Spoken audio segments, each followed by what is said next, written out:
Cada gran negocio esconde una gran historia, y la cueva no es la excepción. Esta empresa nace de la visión de un hombre humilde y soñador, quien logró reflejar en ella sus valores morales y su filosofía.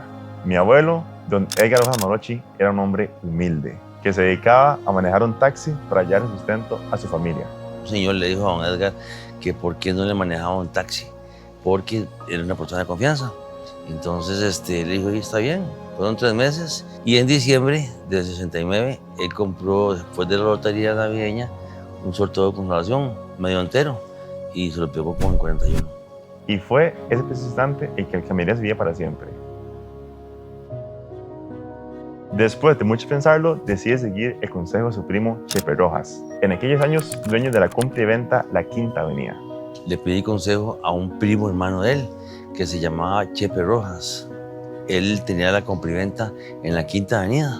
Entonces, el señor tenía muchos años de tener ese negocio, le iba bien, y ahí él empezó a aconsejar a mi papá para que pusiera una compra y venta.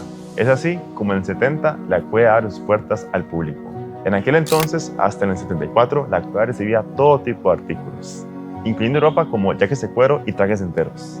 Pero justo a finales del 74 e inicios del 75 es cuando se deja de recibir ese tipo de artículos, y el negocio cambia de compra y venta a casa de empeños. Se pasa de trabajar con ropa y de trabajar con muchos artículos, realmente ya se empieza a meter oro, se empiezan a meter ciertas cosas más de valor. Es en ese año que se incorpora a la empresa doña Clemencia Moracuña, esposa de don Edgar, una mujer muy emprendedora y trabajadora, quien no solo fue un gran apoyo para don Edgar, sino una pieza clave en el crecimiento del negocio. Mi abuelo, además de ser un visionario, también fue un hombre soñador y amante del buen cine. Cada tarde solía sentarse en el sofá de la sala, prendía el tele y veía la serie Los Intocables, estrenada en 59. Pero más allá de la acción y el drama que envolvía esta serie, había un detalle que le fascinaba y marcaría el inicio de la persecución de un gran sueño. Entre disparos, persecución y drama del bueno, la serie Los Intocables era la favorita de mi abuelo. Pero más allá del drama, había algo que robaba su atención por completo. Esto eran los autos. Don Edgar era amante de los carros antiguos, y entre ellos había un modelo que siempre había soñado conducir, un Ford convertible de 1934. Y el detalle que más le fascinaba eran las farolas que sobresalían de la carrocería. La idea de conducir un auto de estos nunca salió de su cabeza, hasta que, en el 75, con mucho esfuerzo y enfoque en su negocio, pudo cumplir uno de sus más grandes sueños: comprar ese Ford Cabriolet del 34. Una verdadera joya que se convirtió en un gran orgullo para él. Cada mañana solía parquearlo frente al negocio. Esto atraía las miradas y visitas de cientos de curiosos, favoreciendo el tránsito de clientes al local. Pero durante ese año no todo sería éxito, ya que un acontecimiento golpearía muy fuerte a la cueva. En marzo del 75, unos maleantes asaltan el negocio y logran sustraer una gran cantidad de alhajas y relojes. Tras el robo, doña Clemencia logra detener a uno de los maleantes en su intento de escape, disparando al aire y asustando al bandido, quien cae al piso pensando en que había recibido un tiro. Otra parte del botín fue encontrada por el antiguo TIC en Limón. Gracias a esto, se logró recuperar casi la mitad de lo que se había perdido. El restante, lamentablemente, nunca apareció, pero la cueva no se iba a caer de los cruzados. Durante los meses posteriores, don Edgar se dedicó a pagar pieza por pieza a cada uno de los clientes que perdieron su empeño en el robo, generando un fuerte vínculo de confianza con su clientela y sentando las bases de la gran filosofía que respalda la cueva. Don Edgar no solo construyó un negocio de éxito, sino que además dejó como enseñanza sus valores morales y su filosofía, factores que fueron clave en el día a día del negocio. Él nunca le negó la ayuda a nadie. Una vez entró un cliente con un equipo de sonido de aquellos años, y al probarlo solo le funcionaba uno de los parlantes. El cliente le comentó a mi abuelo que él ocupaba el dinero para poder cubrir las necesidades de su hijo que estaba enfermo. Mi abuelo, en lugar de decirle que no, le ofreció la mitad de lo que él pedía. Él sabía que si el cliente no regresaba por el artículo, muy probablemente no le iba a poder vender, pero al final su felicidad estaba en saber que había ayudado a alguien que realmente lo necesitaba. A partir del 78, la cueva se consolida oficialmente como Casa de Empeños, y en el 81 entra la empresa don Juan Carlos Rojas Mora, hijo menor de don Edgar, un hombre con una gran visión quien llegaría a hacer grandes aportes en infraestructura y remodelaciones. Y yo quería entrar en los 80, pero mi mamá no me dejó. Entonces ya en los 81 yo hablé con mi papá y mi papá sí me dejó entrar. Pero ya mi mamá estaba más tranquila.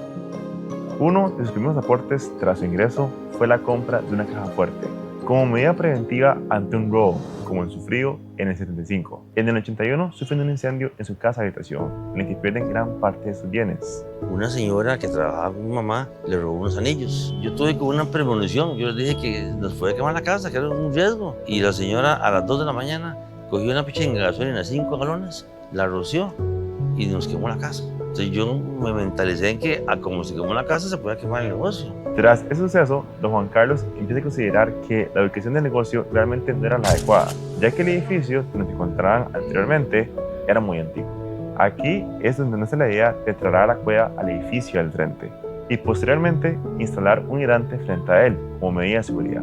Además, mi papá le da continuidad a la filosofía de mi abuelo. Para un domingo de Ramos del 86, la cueva dona 25 sillas de ruedas y 15 coches para niños con paraplegia, en forma de agradecimiento al pueblo costarricense por el apoyo y prosperidad de su negocio. Y es que al final eso es lo que es la cueva, un negocio para el pueblo.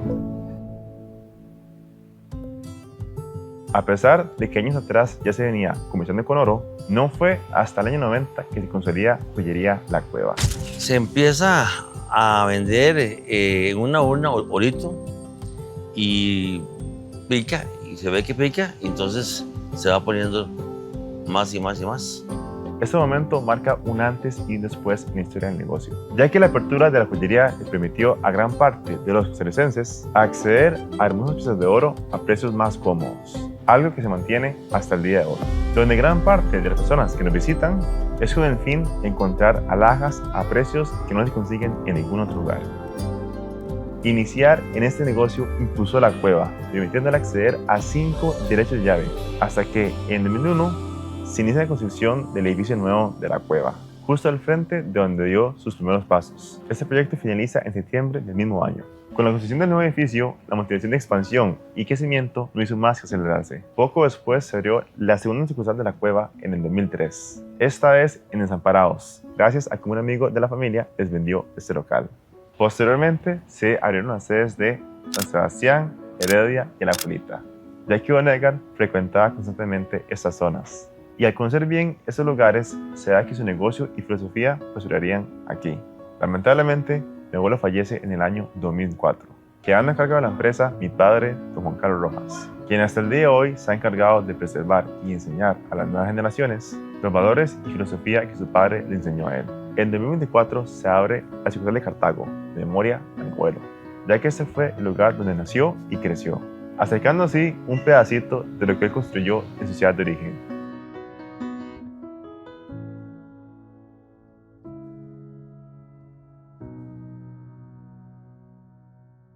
Aquí está mi papá, don Edgar Rojas.